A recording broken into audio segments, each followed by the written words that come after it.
I can't describe it, but I felt like some part of Molly was still here.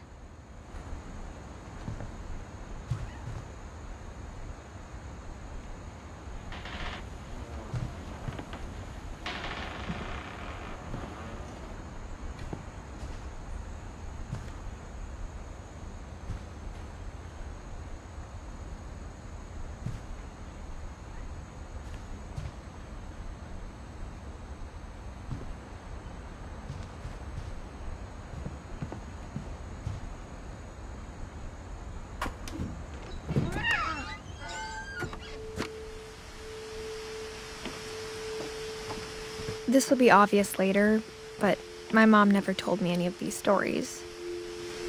Edie would have, but Mom didn't like bringing up the past. Though, when we adopted a stray kitten, she was the one who named it Molly.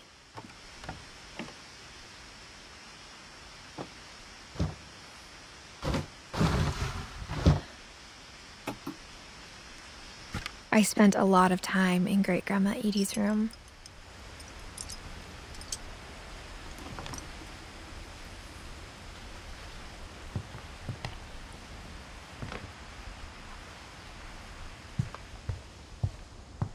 Her room was like a museum.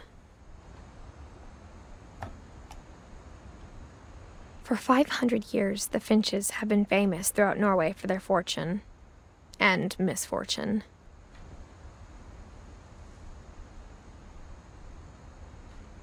Odin Finch buries the latest victims of the family curse, his wife Ingeborg and their newborn son, Johan.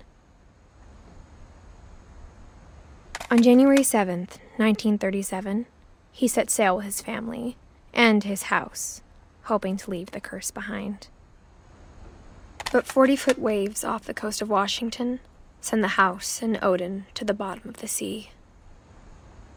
Odin's daughter Edie, with husband Sven and baby Molly, step ashore on their new home, Orcas Island. Odin Finch is the first to be buried in the new family cemetery. His daughter Edie is already dreaming of a new Finch house.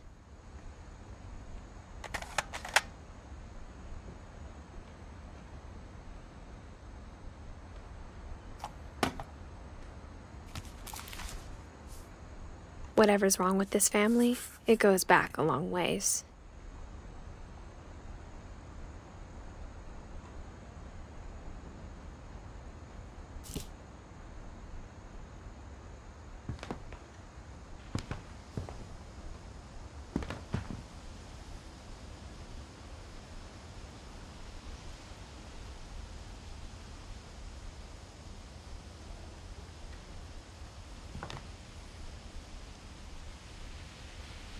Great-Grandma had always been the family's biggest fan.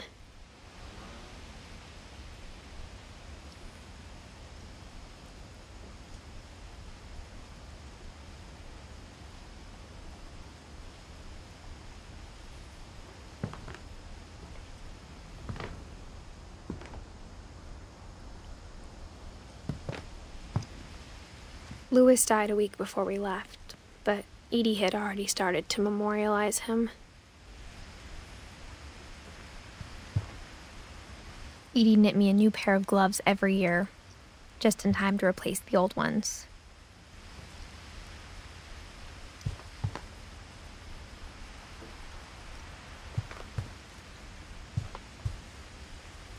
Edie gave a big interview about a mole man living under the Finch house. My mom was furious. I hadn't thought of myself as Edith Jr. for a long, long time.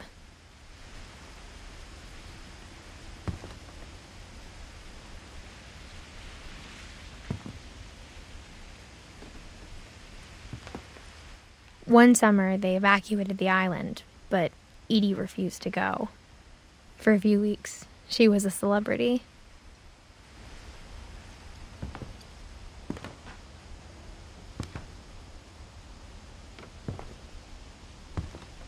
When Edie told people Sven was killed by a dragon, she could also have said he was building a dragon-shaped slide that collapsed. She could have, but she didn't.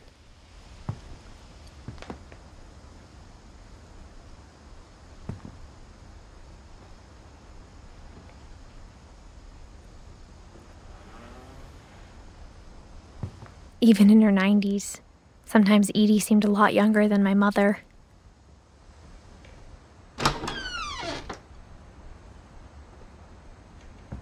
The only trace Grandpa Sam's first wife, Kay, left on the house was the pink bathroom. It was a pretty big trace.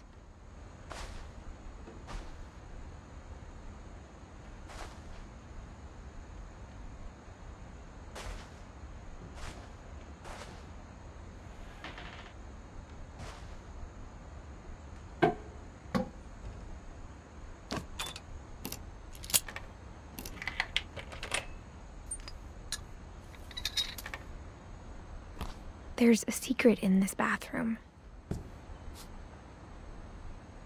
It's in the last place you would look. It isn't in the cupboard. It's hidden in this book.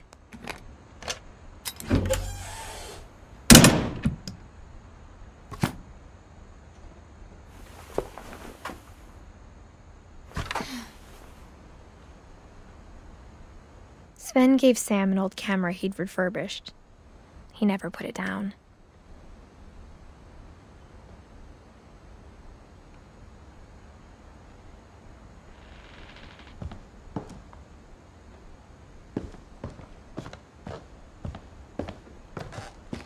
From the paintings on the wall, it was clear my brother Milton had been here before me.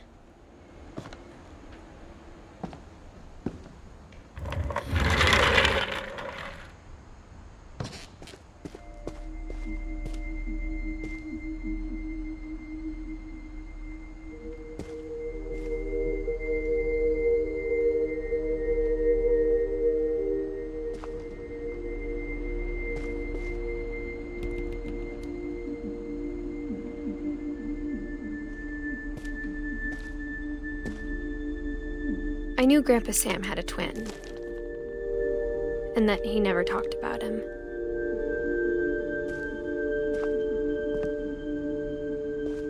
I guess my grandpa didn't like history any more than my mom did.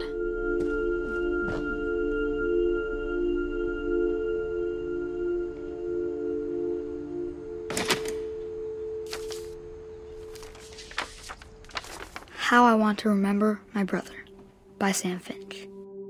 The thing I remember is that when he made up his mind, that was it.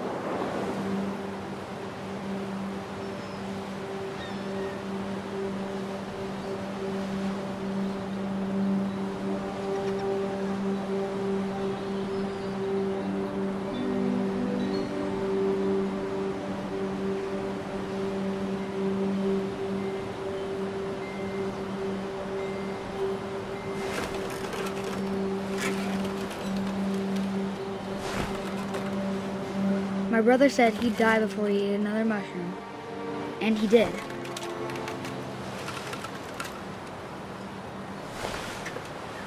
At Barbara's funeral, he swore he'd never be afraid again, and he wasn't.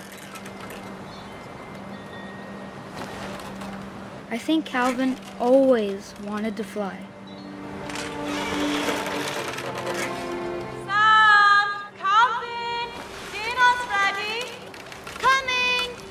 But that day, he finally made up his mind to do it. I told him going around was impossible.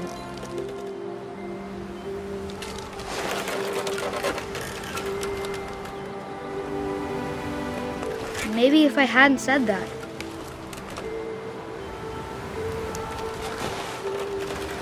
Alvin, I'm not gonna tell you again. maybe if the wind hadn't picked up, then maybe he'd still be here. But I doubt it. I think he'd already made up his mind. That's what I want to remember about my brother.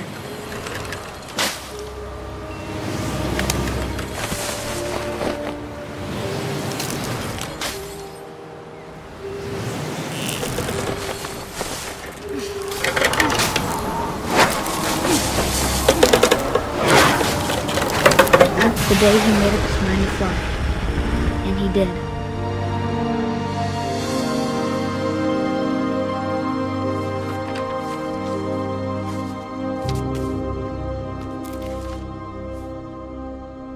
Calvin's story felt strangely familiar. When I was younger, I remember trying to do the exact same thing.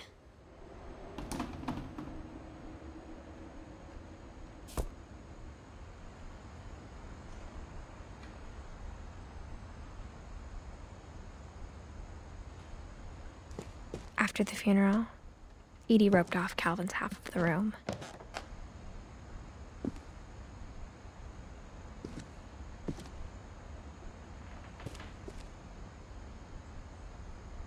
Mom said Grandpa Sam enlisted at 18 and never set foot in the room again.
The passages were a pretty tight fit.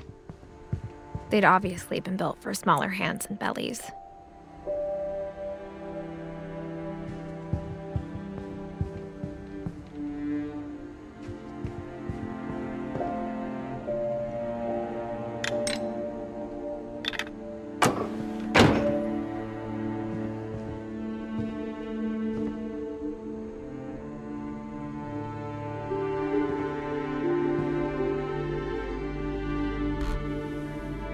Barbara was a child star for 2 years, until America grew out of it.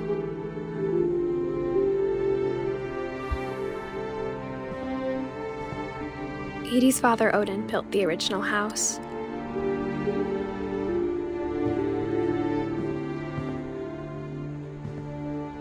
Whenever people ask me about my family, the first thing they always want to know about is Barbara.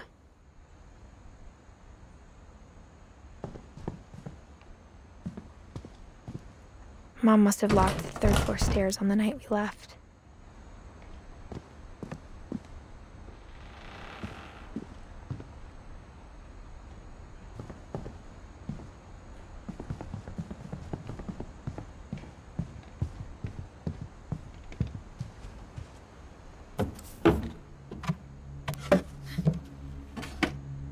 Growing up, I always thought of Barbara as a child star.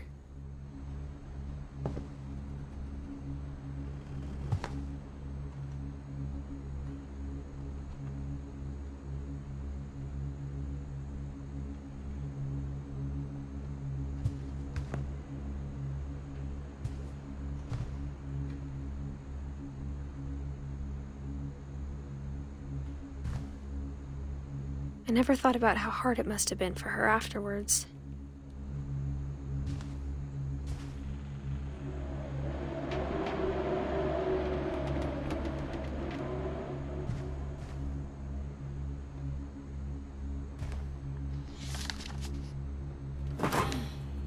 Of all the stories people wrote about Barbara's death, I'm surprised Edie saved this one.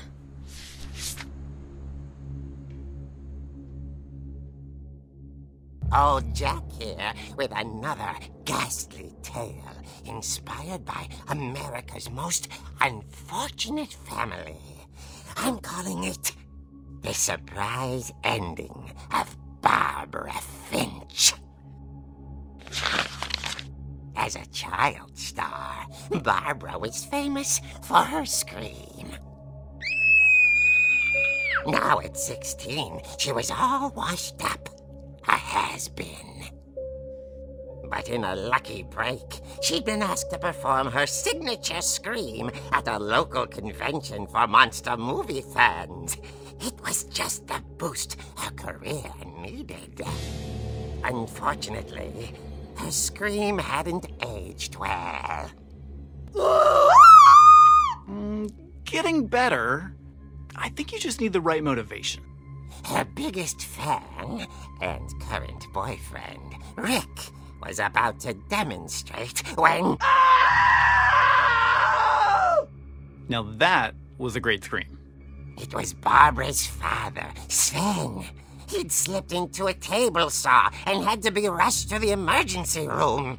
So Barbara got stuck babysitting her youngest brother, Walter. Her convention comeback was cancelled. Okay, I'm hearing frustration, but I'm not hearing terror. What if I tried... A gang of hoodlums in Halloween masks have been terrorizing Orcas Island tonight. Police are urging residents to... That came from the basement. You're right! Also, I loved your delivery on that. Why is your basement door locked? Because my dad likes making puzzles and secret passages. There's a key hidden in the music box. The secret is to keep winding and winding until finally the key pops out.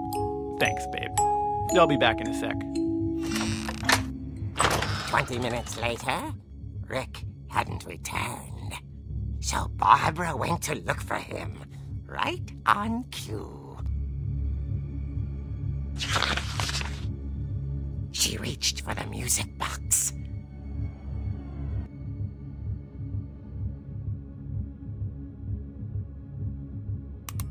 And as she wound the key, she listened for Rick, but the house was silent.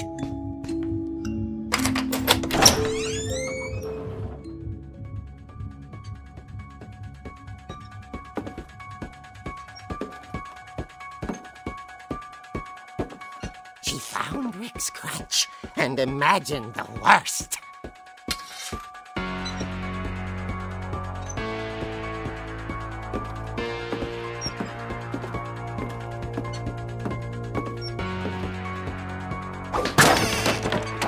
The gang's leader is the infamous Hookman killer, Dr. Carl Hamill, who impaled and then ate his family 10 years ago tonight.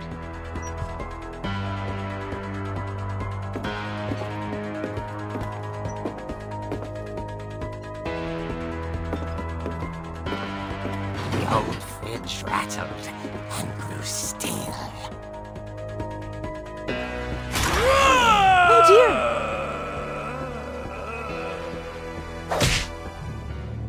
Oh! Rick? Barb, relax. I was just trying to scare you to help you find your scream. Well, I'm not scared, Rick. I'm furious. Then act furious. All I'm getting from you now is that you're hurt and confused and She threw him out, but she kept a little something to remember him by. Barb, have you seen my other crutch? And she was still holding it when she fell asleep watching the Late Picture Show. Hours later... Barbara! Walter, what's going on up there? Ah! Okay, I'm coming up, but if this is a trick, you're dead, Walter.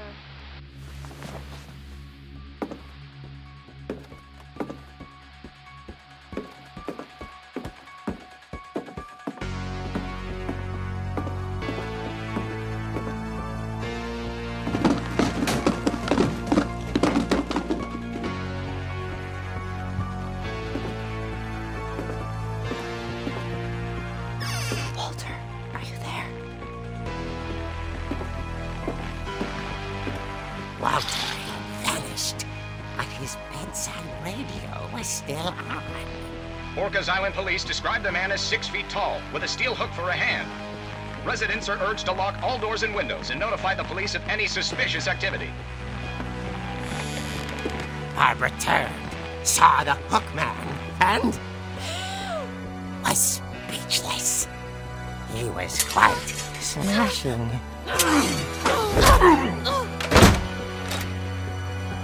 And whoever he was, he couldn't get enough of Barbara. Okay, Barbara, there's gotta be another way out of here.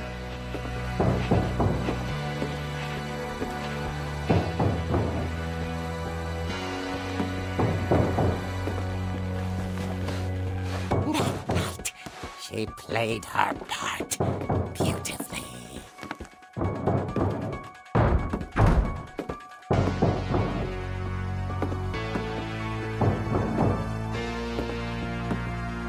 She thought about abandoning Walter, but just couldn't do it.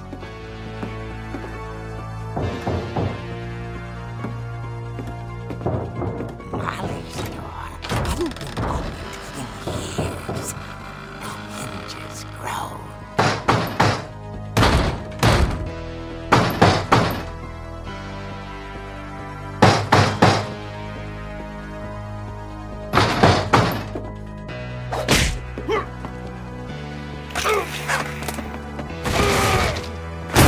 He wasn't moving, but she sensed the story might not be over yet.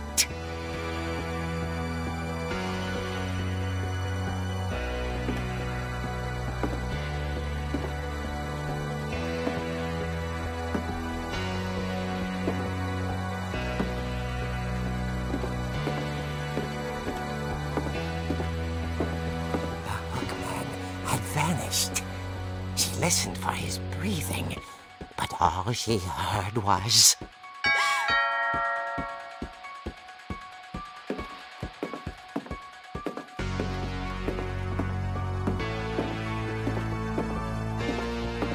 At the door, she heard whispering.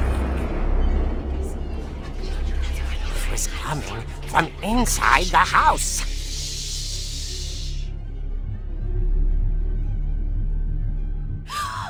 Oh dear.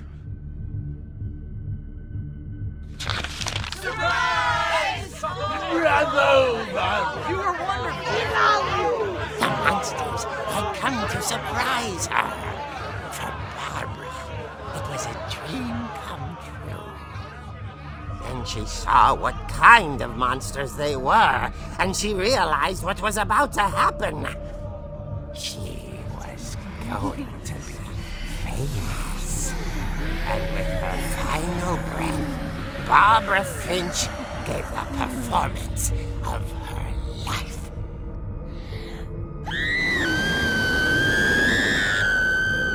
I wasn't there myself, but I hear Barbara was magnificent. Poor girl. She had a taste for stardom. But unfortunately, so did her fans. Of course, the police blamed it all on poor Rick, who disappeared the same night. And little Walter, hiding under his bed the whole time. He took it all pretty hard, but that's another story. As for Barbara, tucked inside the music box is all they ever found of her. Her ear. Now that's what I call a real eerie tale.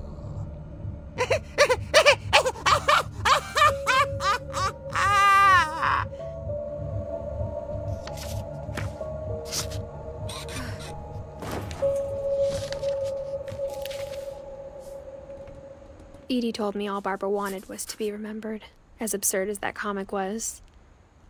Maybe what Edie saw was a happy ending.